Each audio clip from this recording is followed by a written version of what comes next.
Hello, welcome back to Xennials podcast. This is Tora, and we back like we never left. How y'all doing? I'm great. We're here. So this is gonna be a really quick FYI, just let you guys know what we've been going on, what we got going on, and what's going on with us. So we got some new things happening with the show. I'm gonna let Chris tell you a few things here. So we've been away on summer vacation. Some of us had good summer vacations, some of us not so good. As for the show, there has been a couple of changes to the show. Did wind up losing a co-host over the summer. Amy won't be back with us, and we wish her all the best in everything that she does. But the rest of us are here. We're going to have some guest hosts come through and help us out in a couple episodes. We're going to get better and better as the season goes on. We're going to have lots of fun this year. So, with that said, Caraway. I went to New York. I got a chance to go up and check out. My aunt has a log cabin glamping setup going on. Rich people in New York that decide that they want to go camping, but don't want to deal with all the bugs and all the actual nature, can pay to go and camp in a tent set up. It's like a 10-person tent set up on a platform. There'll be Wi-Fi and wood stoves and stuff. It'll all be, glamorous out. They call it glamping. And I got a chance to go check that out, take the daughter up, see some nature, saw the Adirondacks, Gore Mountain. Yeah, it was a good summer. How's the view? Man, it was insane. Like, we went up on a ski lift. Obviously it's the summer, so there's no snow or anything, but you could still ride the gondola up to the top. And it was trippy to look out and like see Canada in one way and then look in a totally different direction and just see like how vast you really get a chance of like an idea of how vast the country is. You get up there, and I've always thought that the like area of upstate New York was really beautiful. I had a chance to live there a couple years back, and going back it hasn't changed.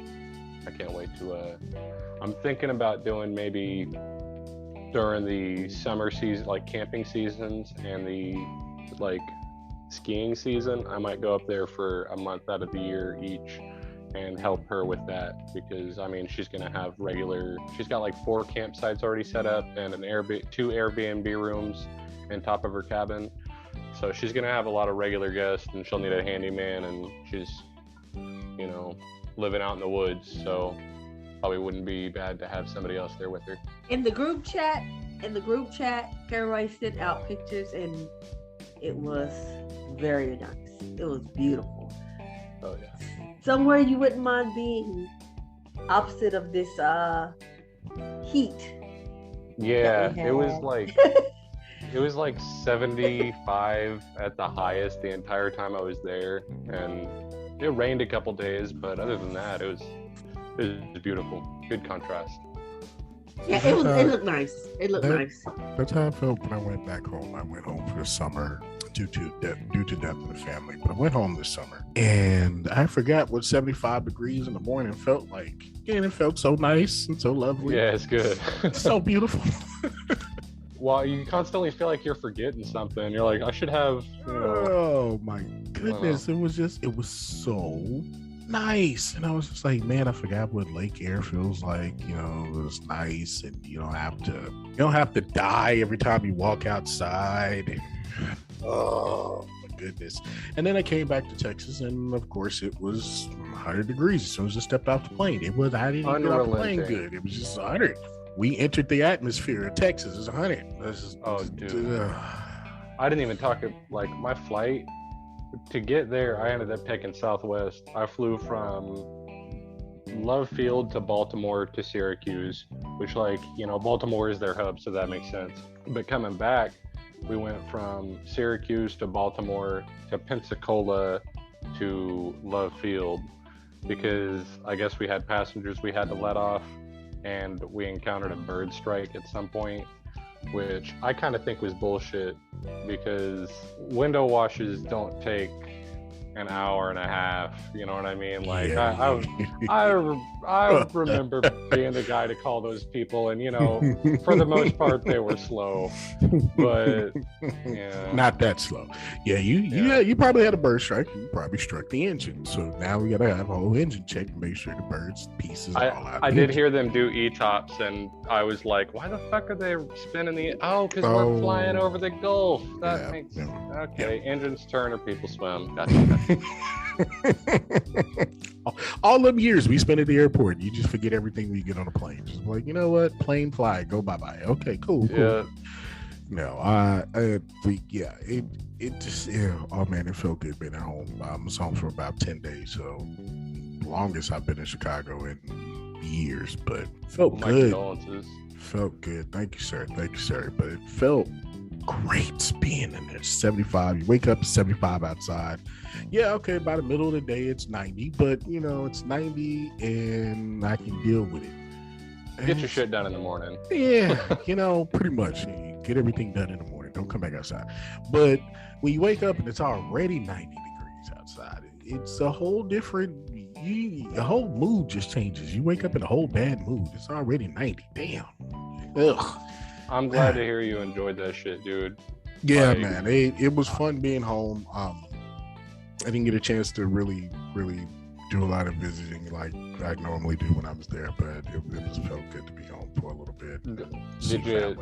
Did you notice a difference in the Lightfoot Chicago compared to other mayors, or how do you feel about Lightfoot, dude? I have to ask.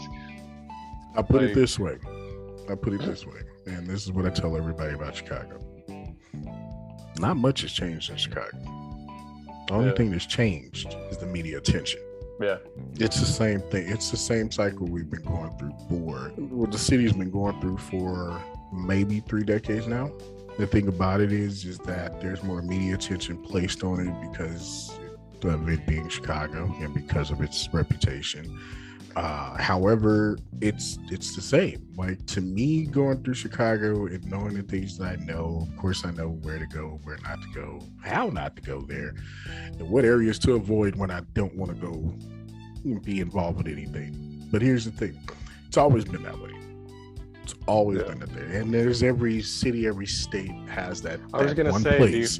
Do you feel like it's comparable to like Dallas or like Atlanta or other places where, like, of course, don't go to Oak Cliff or don't go to like, Stop Six or like Fuel City or anything, like there's every city has those, of course, but do you feel like Chicago, it may have had those and they're expanding, or do you think that there's just more of those areas so you get more of that? Because I do agree, like I think the media attention drawn to it makes it seem like the worst place, but I feel like there's also probably Republican quote air quotes there, cities that also have the similar stats. I'm sure dude, go look at fucking 48 or First 48 and find an episode that's not Dallas or Chicago, like or somewhere in Arkansas. Memphis, I think, is the other one that they usually do. I would honestly say Miami. Miami. Yeah. Oh, Jesus, Miami. Yeah. Birmingham. I'm trying to think of a good Republican like. But no, I get what you're saying.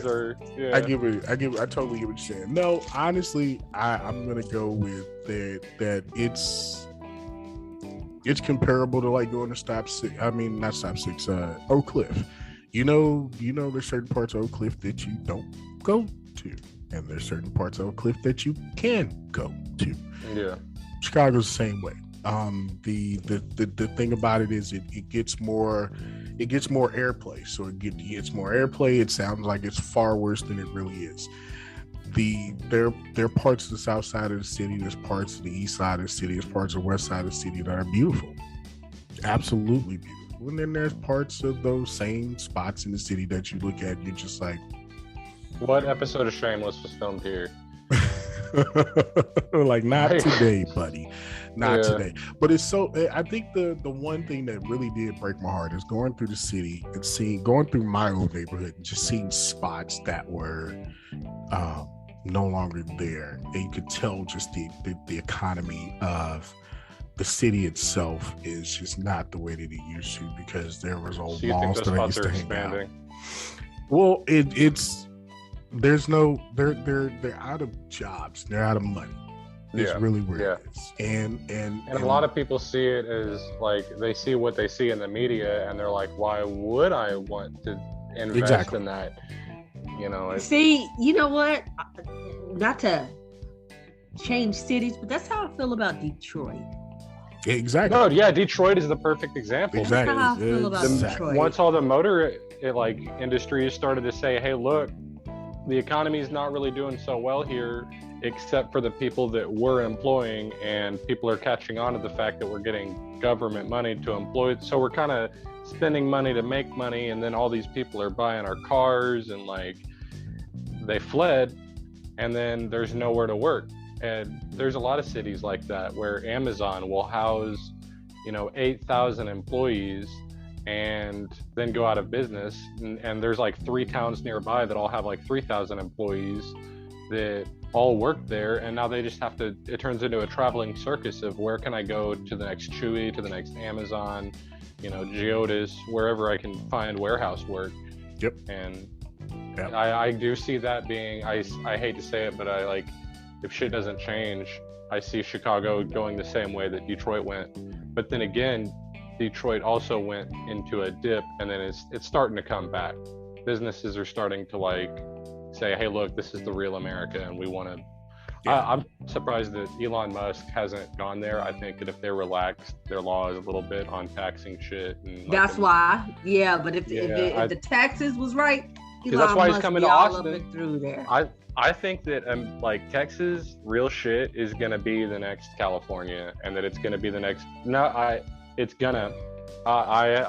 don't agree with it, and I'm not happy to say it, but I think that it's gonna be the next place that everyone comes to. So many comedians, actors, like companies are coming to Texas, that it is the next utopia. And the unfortunate thing is, like, there's a lot of conflicting taxing the individual people that actually live here, and we'll tax them out of the city. Everybody moves to, and I remember in 2010, like I knew a dozen kids that all had moved here from California as recently as like 2007, 2008, and dude, like the housing crisis. Like, it's coming back, and it's fucking real this time. We have Asian companies that are just buying up everything and saying, we're not going to sell these houses, we're just going to rent them out. So nobody ever owns them. And of course, they only rent to people that they want.